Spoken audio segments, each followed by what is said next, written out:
Shalom Bapak Ibu yang dikasihi Tuhan. Jumpa kembali di dalam renungan singkat pada hari ini. Bapak Ibu, kita selalu bisa melihat segala sesuatu dari berbagai sudut pandang.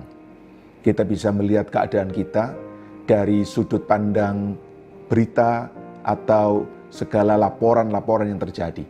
Dan kalau kita melihat dari sudut pandang itu, maka pikiran kita, respon kita akan dipengaruhi oleh apa yang kita dengar dari berita-berita itu. Kita juga bisa memiliki sudut pandang dari apa yang kita baca, dari WA, dari berita, dari koran, dan itu juga akan mempengaruhi pikiran kita. Tapi hari ini saya ingin berkata kepada kita, bahwa firman Tuhan juga memberi kepada kita sudut pandang yang berbeda.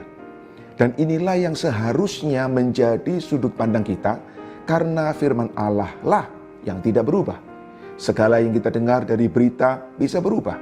Yang kita lihat dari koran, dari WA bisa berubah. Tapi dari firman Tuhan tidak pernah berubah. Apa yang firman Tuhan katakan tentang yang sedang terjadi pada hari ini? Salah satu ayat yang menarik adalah di dalam Roma pasal yang ke-8 ayat yang ke-18. Alkitab berkata, sebab aku yakin bahwa penderitaan zaman sekarang tidak dapat dibandingkan dengan kemuliaan yang akan dinyatakan kepada kita. Alkitab memberi kepada kita sudut pandang yang berbeda, bahwa apa yang kita alami sekarang ini yang merupakan penderitaan yang tidak menyenangkan ini, ternyata bisa memberi sesuatu yang positif, sesuatu yang berguna buat kita. Bapak Ibu, saya mengutip dari apa yang disampaikan oleh Bapak Paulus Bambang. Hari-hari yang kita lewati adalah hari-hari yang extraordinary, hari-hari yang luar biasa, yang tidak biasa, dan hari-hari yang belum pernah terjadi sebelumnya. Itu sebabnya di dalam menghadapi hari-hari yang sangat khusus ini, kita perlu melakukan hal-hal yang khusus. Jangan melakukan hal-hal yang biasa di situasi yang tidak biasa. Jangan melakukan hal-hal yang rutin di situasi yang membutuhkan kreativitas yang tinggi. Dan jangan melakukan hal yang repetitif dan reguler ketika kita dituntut untuk membuat inovasi-inovasi. Nah, apa yang kita bisa lakukan di saat-saat yang khusus, yang sulit ini, supaya penderitaan, keadaan yang tidak menyenangkan ini memberi kepada kita manfaat yang positif? Ada beberapa hal yang baik Bapak Ibu. Yang pertama adalah, terimalah keadaan yang ada ini tanpa banyak mengeluh.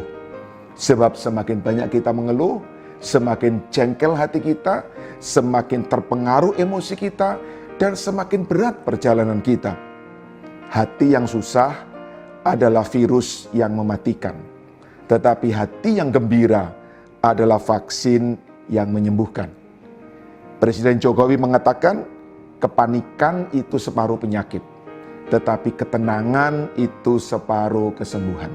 Mari kita lewati hari-hari kita tanpa banyak mengeluh.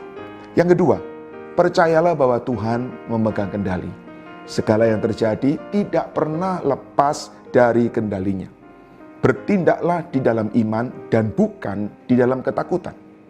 Yang ketiga, ubahlah penyembahan kita dari ritual menjadi relasi. Jangan hanya sekedar kita berdoa, memuji, menyanyi, tapi biarlah ada sebuah hubungan yang erat, yang intim, yang akrab dengan Tuhan. Tambahkan, tingkatkan penyembahan kita. Perbanyak mendengar khotbah. Hari-hari ini banyak khotbah di online Bapak Ibu. Dalamilah firman Tuhan dan manfaatkan, nikmati ibadah bersama. Karena saat-saat ini menjadi saat yang sangat menyenangkan kita bisa beribadah bersama-sama.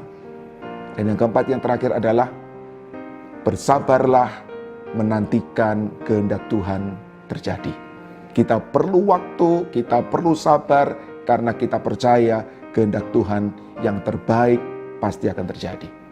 Nah, saya ingin mengutip sebuah kalimat yang bagus mengatakan begini. Jangan kehilangan kesempatan yang berharga dan yang tak berulang ini untuk meningkatkan iman kita dan membangun hubungan kita dengan Tuhan. Penderitaan yang ringan ini membawa kemuliaan yang kekal, membawa hasil yang positif dalam hidup kita. Sehingga setelah kita melaluinya, hidup kita akan lebih baik dari waktu-waktu yang lalu. Tuhan berkati kita.